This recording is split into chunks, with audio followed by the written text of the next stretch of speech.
Ya, Assalamualaikum warahmatullahi wabarakatuh. Gimana nih keadaannya? Apakah pada sehat semua anak-anak?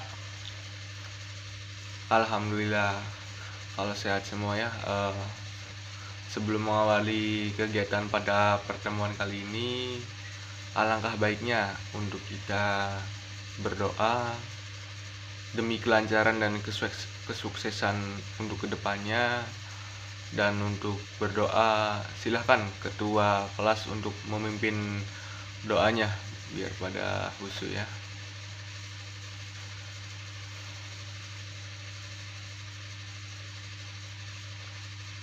Alhamdulillah. Ya, eh, salam sejahtera bagi kita semua.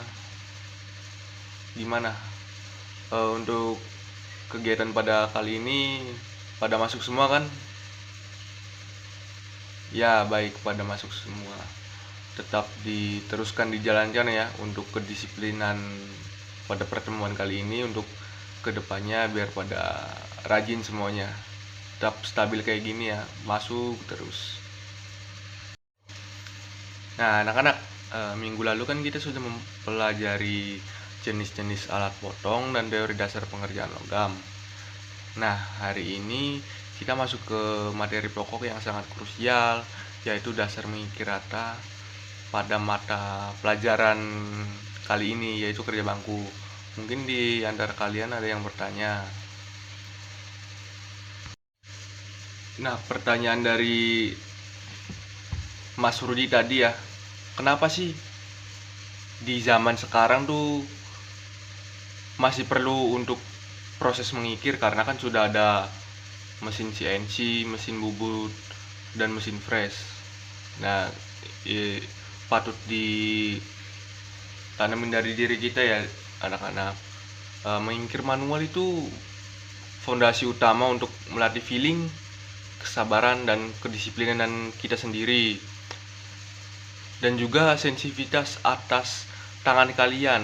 Kan itu kan nanti ada perlu feeling juga kan, harus berhati-hati. Nah, penelitian ini sangat bisa dihargai tinggi untuk di industri gitu, terutama untuk proses finishing komponen yang presisi yang tidak bisa dijangkau oleh mesin potong. Nah, seperti itu kurang lebihnya.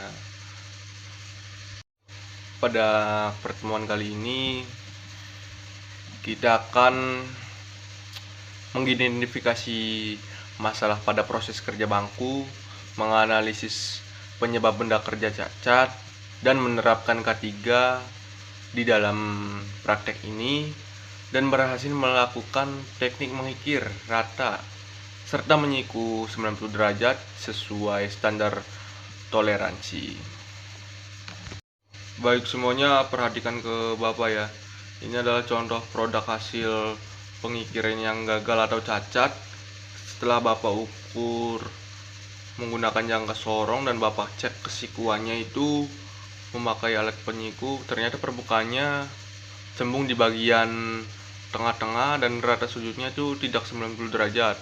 Selain dimensinya menyimpang jauh melebihi batas toleransi yang diizinkan. Berdasarkan pengamatan kalian pada benda cacat ini, silahkan rumuskan masalahnya. Mengapa hal ini bisa terjadi? Apa kesalahannya? Teknik yang dilakukan? Dan bagaimana solusi memperbaikannya? Silahkan dipikir oleh anak-anak terlebih dahulu. Ya, silahkan kalian identifikasi dahulu kenapa benda kerja yang tadi Bapak pegang bisa seperti itu. Bapak akan kasih sekitar estimasi 10 hingga 15 menit untuk menjawabnya. Ya, benar sekali apa yang Mas Nasir katakan tadi dan sudah jawab tadi. Kenapa kok bisa seperti ini benda kerjanya tidak rata gitu? Ya, akibat tidak stabil dan penekanan tangan kanan kiri yang tidak seimbang.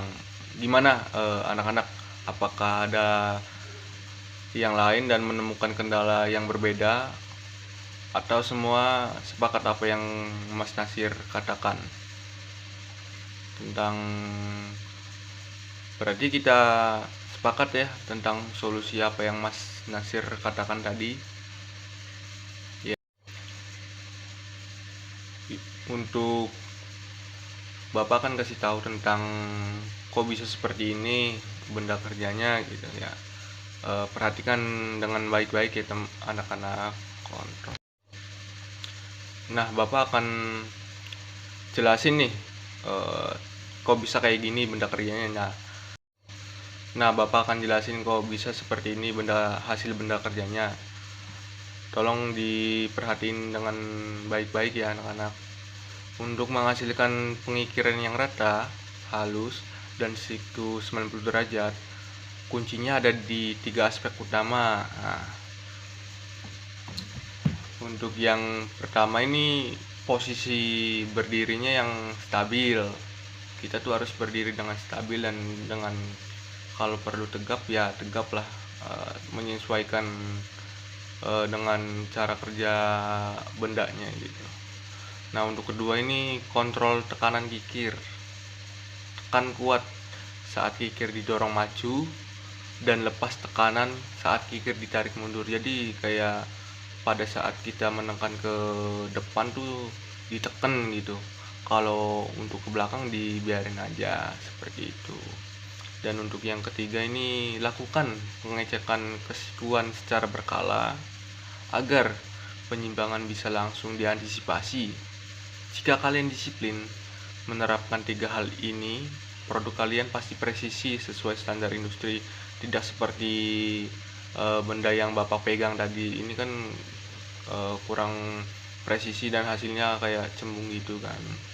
Nah, dari yang tadi Bapak jelasin, semoga kalian akan memahami apa yang Bapak bilang, dan semoga kalian nanti akan langsung bisa paham gitu tentang apa yang Bapak sampaikan tadi. Bisa dipahami kan bahwa kualitas untuk pengerjaan hasil benda kerja yang bagus itu bergantung pada kedisiplinan kita dalam menerapkan teknik pengerjaan manual yang benar. Kurang lebihnya seperti itu ya anak-anak. Anak-anak, mengikir rata dan siku ini bukan hanya soal kekuatan otot, melainkan tentang kombinasi 3 hal presisi yang tadi Bapak sudah jelasin, yaitu kestabilan posisi tubuh, keseimbangan kontrol tekanan ayun kikir, dan kebersihan serta ketepatan pemilihan alat potongnya. Tadi kan kita kan sudah tahu, untuk Mas Nasir kan sudah bisa mengetahui apa aja nih kendalanya yang pada benda kerja yang Bapak bawa tadi, dan juga Mas Rudi juga sudah menjawabnya, sudah menemukan hasil masalah dari benda kerja ini.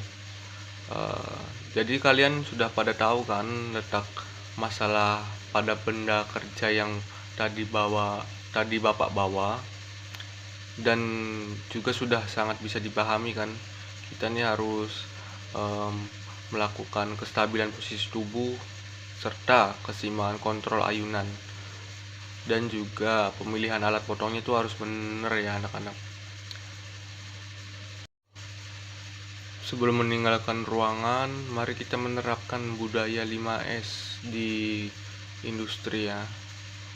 Bersihkan sekitaran ruang kelas, dan barangkali di bawah meja ada sampah ataupun ada kertas, itu dibuang aja di tempat sampah ya anak-anak.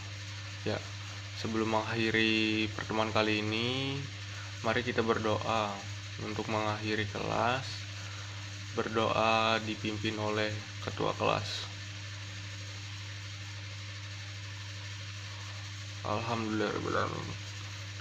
Wassalamualaikum warahmatullahi wabarakatuh. Tetap semangat, dan jangan lupa untuk pertemuan minggu depan kita akan membahas materi baru untuk mata pelajaran pada mata pelajaran teknik pengikiran kali ini.